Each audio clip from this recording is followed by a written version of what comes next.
अणपूरनि खे सादे में सादो करणु। असां उन्हनि ते खोड़ा हणंदा रहंदा आहियूं, जेको हिकिड़ो ड्रिघो अमल हूंदो आहे। हिते असां वॾे आम पूरे वंडींदड़ ज़रिए उन्हनि जो अहिड़ो अदद ॻोल्हींदासीं जो हिक ई चकर में उन्हनि खे वंडे वेंदो। उन जा 3 तरीक़ा आहिनि: मुफ़रद अदद ज़रिए, प्राइम नंबर ज़रिए, ऐं मुरकिब अददनि ज़रिए, ऐं वंड ज़रिए, या अंदाज़े ते बि असां उन्हनि खे सादो कंदा आहियूं। त वॾो आम पूरो वंडींदड़ जे असां ॿिन्ही अददनि जो अंश ऐं शेदय ॻोल्हींदासीं त असांखे उन्हनि खे आसानी थी पवंदी ऐं जल्द अज़ जल्द उन्हनि खे असां सादो करे वेंदासीं। अचो प्राइम फैक्टर ज़रिए असां उन्हनि जा असांजे 33 ते खोड़ा आयासीं, उन जा जेके प्राइम नंबर मिलिया, 110 ते असां उन्हनि जा प्राइम नंबर मिलिया। त हाणे ही प्राइम नंबर आहिनि, उन्हनि खे असां हेठि रखियोसीं 3 ज़रबिया 11 करे। हेॾे 110 जा 3 आहिनि, उन्हनि करे हाणे इन्हनि मां असां आम ऐं वॾो आम अदद ॻोल्हींदासीं जेको ॿिन्ही खे वंडे वञे। त 3, 2, 5, 11 इहे 11 हिकु अहिड़ो अदद आहे जेको ॿिन्ही में मौजूदु आहे, कामन आहे। जी ग्रेटर, सी कामन, एफ फैक्टर, माना 11 अहिड़ो वंडींदड़ आहे जेको ॿिन्ही में आहे। त 11 हिननि जो वॾो आम पूरो वंडींदड़ आहे। हाणे 11 सां असां वंड कंदासीं, जवाबु आयो 3×10।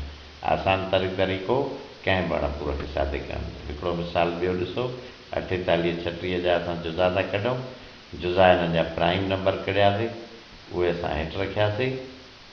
हाणे हिननि मां आम पूरा वंडींदड़ ॻोल्हींदासीं। त आम पूरा वंडींदड़ 2 ॿिन्ही में आहिनि, हिकु दफ़ो ॿीहर 2 ॿिन्ही में आहिनि, 2 हेठि कोन्हनि, 3 2 दफ़ा आहिनि, होॾे कोन्हनि। त 3 वरी अहिड़ो अदद आहे जेको ॿिन्ही में मौजूदु आहे। हाणे असां हुते हिकु ई दफ़ो असांखे अदद मिली वियो, पर हिते 3 अदद आहिनि, त छा कंदासीं, ॿिन्ही मां हिकु हिकु अदद खणी उनजी ज़रब कंदासीं। त ही 2 हिकिड़ो दफ़ो खयोंसीं, ॿियो दफ़ो, टियों दफ़ो, उन्हनि जी ज़रब 12 मिली। त 12 अहिड़ो अदद आहे जेको 48, 36 खे पूरो पूरो वंडींदो ऐं सादे में सादी सूरत। अवां ॾिठो 4/3 48 जी सादे में सादी सूरत आहे, इन खां वधीक सादो नथो थी सघे। कुझु मिसाल ॿिया ॾिसो। हाणे हीअ असां मुफ़रद ऐं मुरकिब अददनि ज़रिए वॾो आम पूरो वंडींदड़ लाथासीं। 40 जा असां जुज़ा कढियासीं, 1 खां वठी 40 ताईं उन जा जेके बि वंडींदड़ आहिनि, 1, 2, 4, 5, 8, 10, 20, 40, अहिड़े तरीक़े सां असां 72 जा जुज़ा कढियासीं, 72 जा जुज़ा बि 72 ताईं इहे मौजूदु। हाणे इन्हनि मां असां आम ॻोल्हींदासीं त ॿिन्ही में हिकु जहिड़ा कहिड़ा आहिनि। त असां 1, 2, 4 अहिड़ो अदद आहे जेको ॿिन्ही में मौजूदु आहे, ॿियो 8 अहिड़ो अदद आहे जेको ॿिन्ही में मौजूदु आहे। हाणे अॻिते अदद त आहिनि पर ॿिन्ही में कोन्हनि। त 8 उहो अदद आहे जेको वॾो खां वॾो अदद आहे 40 ऐं 72 खे वंडण वारो। अचो वंड असां करे ॾिसूं। 8 सां वंड कईसीं ॿिन्ही खे, त असांखे जवाबु मिलियो 5/9। अवां ॾिठो त सादे खां सादी सूरत आहे। हिकु मिसाल ॿियो ॾिसो, 30, 50, उन जा जुज़ा असां कढियासीं।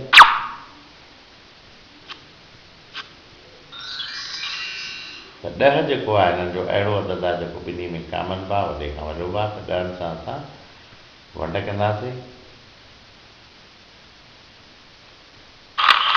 त 3/5 नंढे खां नंढो अदद आहे जेको हुननि खे आसानीअ सां। ॿियो असां आम तरीक़ो जेको क्लास में अपनाईंदा आहियूं त अंदाज़े ते। हाणे हिननि जे अॻियां 5 आहे त हिननि खे 5 ई वंडे सघे थो, त असां 5 जा हिननि ते खोड़ा हणंदासीं त इहो अदद वठी सघिजे थो, जेको क्लास में अक्सर असां प्रैक्टिस कंदा आहियूं। 5 जो खोड़ो 17 दफ़ा 85, 95 ते 5 जो खोड़ो 19 दफ़ा 19। त इहा सादे में सादी सूरत आहे कंहिं बि अणपूर जी, 17/19। हाणे वंड ज़रिए असां ॻोल्हींदा आहियूं अणपूरनि खे सादो कंदा आहियूं। त वॾे अदद खे नंढे अदद सां वंड कंदा आहियूं। वंड जी निशानी 105 जो खोड़ो 2 दफ़ा लॻो, जवाबु 33 आयो। वरी जेको जवाबु आहे उहो वंडींदड़ थी वेंदो, ऐं जेको 105 वंडींदड़ आहे उहो वंडजणी थी वेंदो। 155 त 33 जो वरी खोड़ आयोसीं, 3 दफ़ा लॻो 99, 99 मां असांखे जवाबु आयो 6, 6 वरी 33 वंडींदड़ खे वंडींदा जेसीं ताईं जवाबु 0 न अचे। हिते असांजो जवाबु आयो 3, वरी 6 ते असां खोड़ आयोसीं त आंसर आयो ॿुड़ी। हाणे 3 जेको आहे उहो वॾे खां वॾो वंडींदड़ आहे 105 ऐं 243 जो।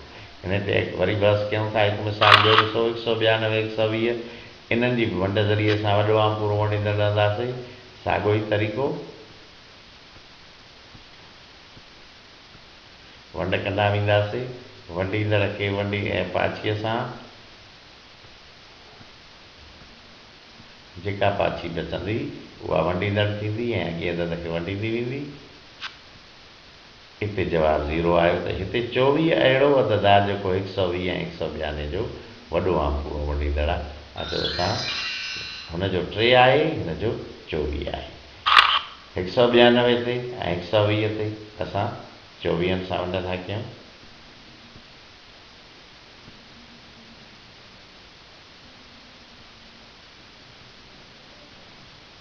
जवाब जो 8 बाने 5।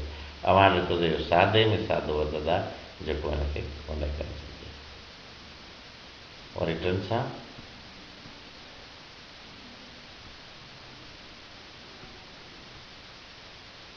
35 बाने 81, 3 सां जॾहिं वंड कईसीं त हीअ कुझु तरीक़ा हुया अणपूर खे सादे में सादे करण सां। असां हरू भरू तुका न लॻाईंदासीं, तरीक़ेकार सां इहे 3 4 तरीक़ा जेके आहिनि मैथ जे क़ाइदनि ऐं कानून मुताबिक़ जंहिंसां असां अणपूर खे सादो करे सघूं।